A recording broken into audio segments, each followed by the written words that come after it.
ڕەنگە تاریخی کوشتن و خوێن ڕشتنی ئەم دەسەڵاتی هەرێمی کوردستان بەر لە ڕاپەڕین هەر هەبوو بێ بەڵام ئێمە لە دوای ڕاپەڕین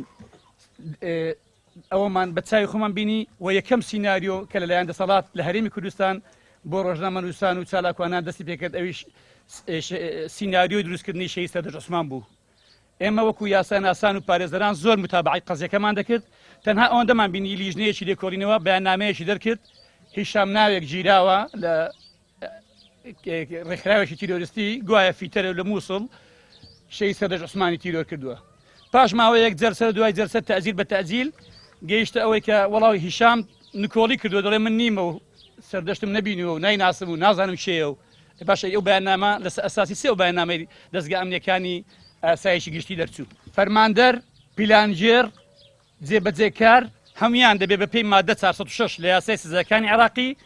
بدرێنە دادگا بە دەلالەتی مادەکانی 47 48 49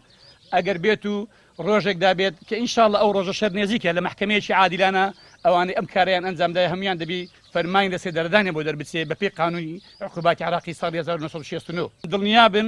کاتەکە زۆر نێزیکە و دڵنیابن ئەم ڕۆژە هەردێ لە دادگەیەکی عادیلانە بکوژانی شەهید سەردەج عوسمان و تەواوی شەهیدانی قەڵەم و شەهیدانی هەفتەی شوباط و خۆپیشاندانەکان و ڕۆژانی دوایی و هەروەها